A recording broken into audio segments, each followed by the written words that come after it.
Jérémie 33:3, entre en prière, cherche la face de Dieu, demande à Dieu, invoque Dieu, qu'il te révèle ce qui est caché et profond dans ta vie. Pourquoi ta vie ne change pas? Pourquoi malgré tu pries? Pourquoi ta vie est stagnante? Tu dois changer. Pourquoi tu es toujours resté la même ou le même? Je suis réellement fruit du combat spirituel. Et si je suis en Israël, c'est grâce à ce Dieu d'Israël que j'ai connu à partir de Kinshasa, par le canal de ses serviteurs, le couple Olangui que vous avez bien connu, qui ne sont plus, paix à leurs âmes. Et effectivement, je m'appelle Aimé Ibanda, je suis Madame Situatala, Madame Aimé Ibanda, par la grâce de Dieu. Et je vais vous dire pourquoi je le dis. Pourquoi je dis par la grâce de Dieu?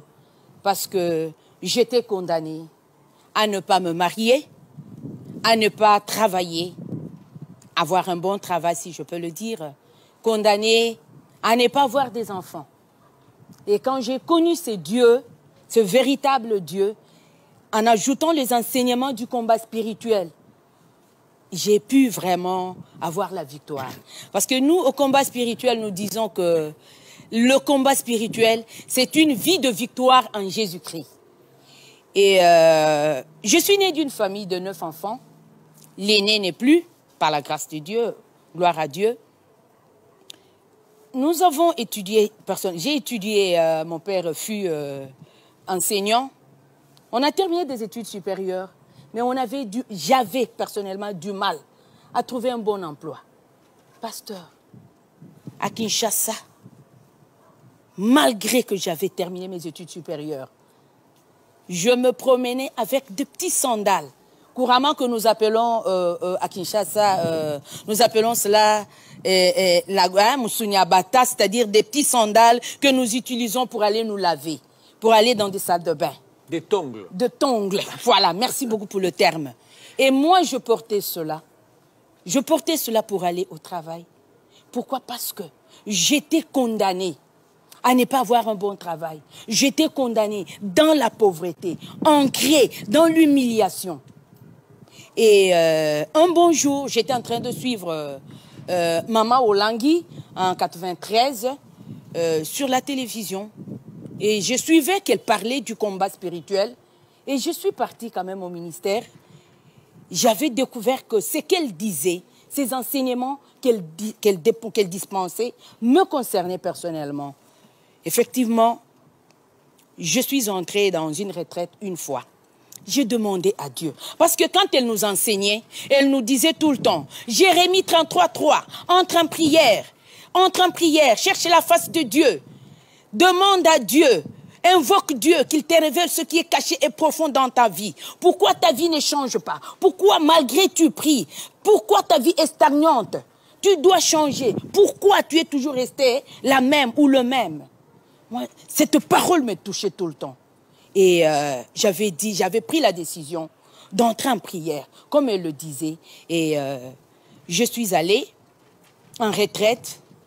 Pasteur, permettez en passant que je dise que dans cette pauvreté-là, j'avais seulement 2 habits que je portais. 2 habits. Une jupe.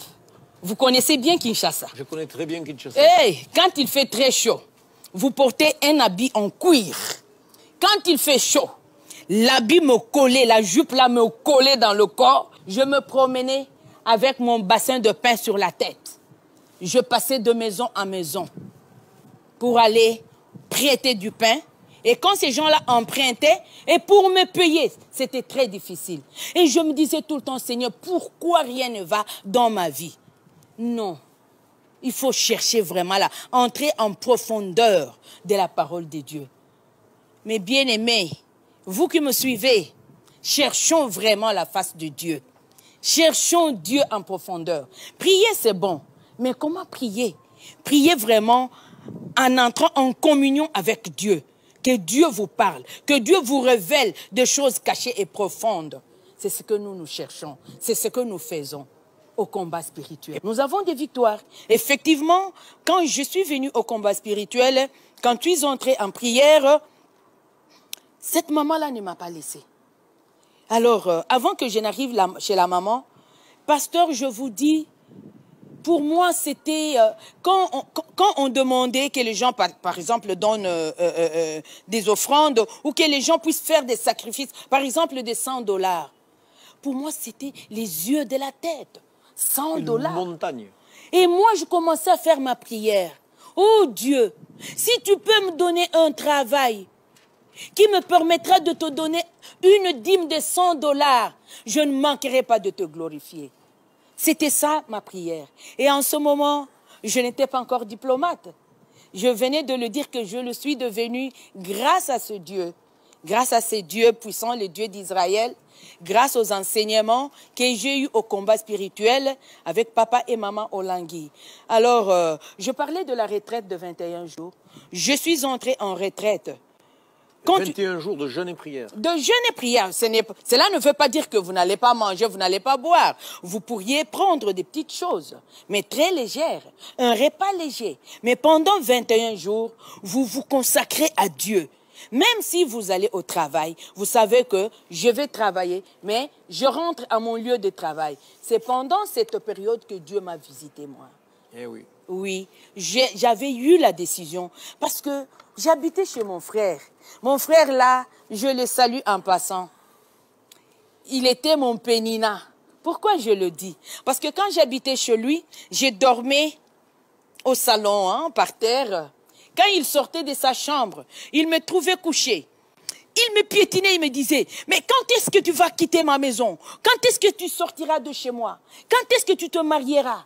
Il faut te marier. Il ne faut pas tout le temps dormir comme ça. Et quand j'entendais cette parole, cela m'allait droit au cœur, je vous dis. Et je sortais de la maison, même la nuit. Je partais dans un hangar parce qu'on habitait dans une parcelle où il y avait un hangar. Là, je n'étais pas encore chez maman Olangui, j'étais encore en famille. Alors, je sortais, j'allais dans un hangar. Et dans cet hangar-là, je n'avais pas peur, en pleine nuit. Je sortais seule, je vais chercher la face de Dieu pour dire à Dieu, qu'est-ce que j'ai fait? Qu'est-ce que j'ai fait? Je veux que tu me parles. Ainsi, il y a eu un programme de retraite.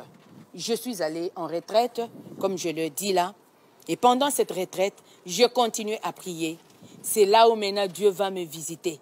Pour la première fois, que je vive la grandeur de Dieu, que je voie la grâce de Dieu.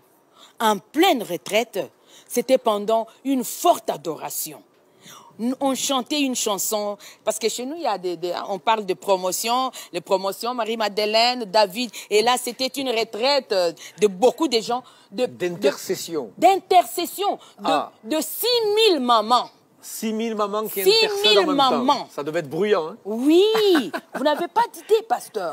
Oh, c'était terrible. Alors, moi, je faisais partie de cette équipe d'intercession, de beaucoup de mamans, de promotion, de la première promotion jusqu'à la 8e. Et j'étais parmi ces mamans. Quand tu es entrée en prière, je demandais à Dieu, pourquoi rien ne va dans ma vie? C'est là où maintenant, Dieu va me révéler que j'étais dans une prison. Mais bien aimés, nous pouvons bien marcher dans la rue. Vous voyez, quand nous marchons là, ça c'est la vie physique. Mais la vie spirituelle, elle est cachée aux yeux physiques. Et spirituellement, moi j'étais une prisonnière. J'étais dans la forêt.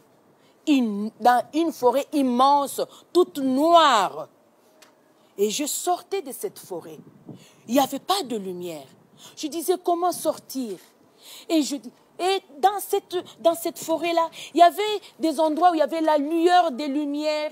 Et je voyais mes habits accrochés à des branches dans la forêt. Je voyais mes sous-vêtements, mes cinglés, mes habits. Je dis, qu'est-ce qui ne va pas? Et je reconnaissais que c'était mes habits que je prenais.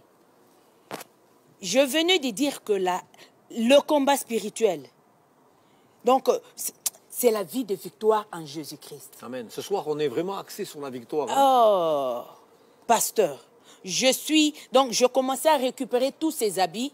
Physiquement, comme ça, dans le monde physique, je venais de vous dire que j'avais seulement 2 habits que je portais. Mais dans le monde spirituel, Tout ce que je pouvais posséder comme habit était bloqué là-bas. Qui avait bloqué? La coutume et la sorcellerie. Nous, c'est ce que nous combattons. La coutume et la sorcellerie. Le combat spirituel. Voilà. On n'a pas lutté contre la chair et le sang, mais contre les principautés et les dominations. Voilà. Donc l'Africain croit au combat contre la puissance de l'enfer. Oui, oui, oui, et c'est biblique. Mais on veut aussi le communiquer à tout le monde des croyants, parce qu'on est dans une guerre spirituelle. C'est vrai, pasteur, comme vous le dites. Un croyant ou un chrétien qui ne pratique pas le combat spirituel, il est ou elle est incomplète, il est incomplet. Parce que quand nous prions et que Dieu vous révèle, à supposer que Dieu me révélait que quelque chose qui m'appartient est quelque part, je vais croiser les bras, je dois combattre, je dois prendre ce qui m'appartient. Le récupérer. Je dois récupérer. Aller le récupérer dans le camp de l'ennemi. Oui. Dieu te dit, voilà celui ou celle qui a volé ton histoire, ton truc. Qu'est-ce que tu vas faire? Il dit, et toi, donne-moi. Non, tu dois aller, tu dois récupérer. Et c'est ça le combat.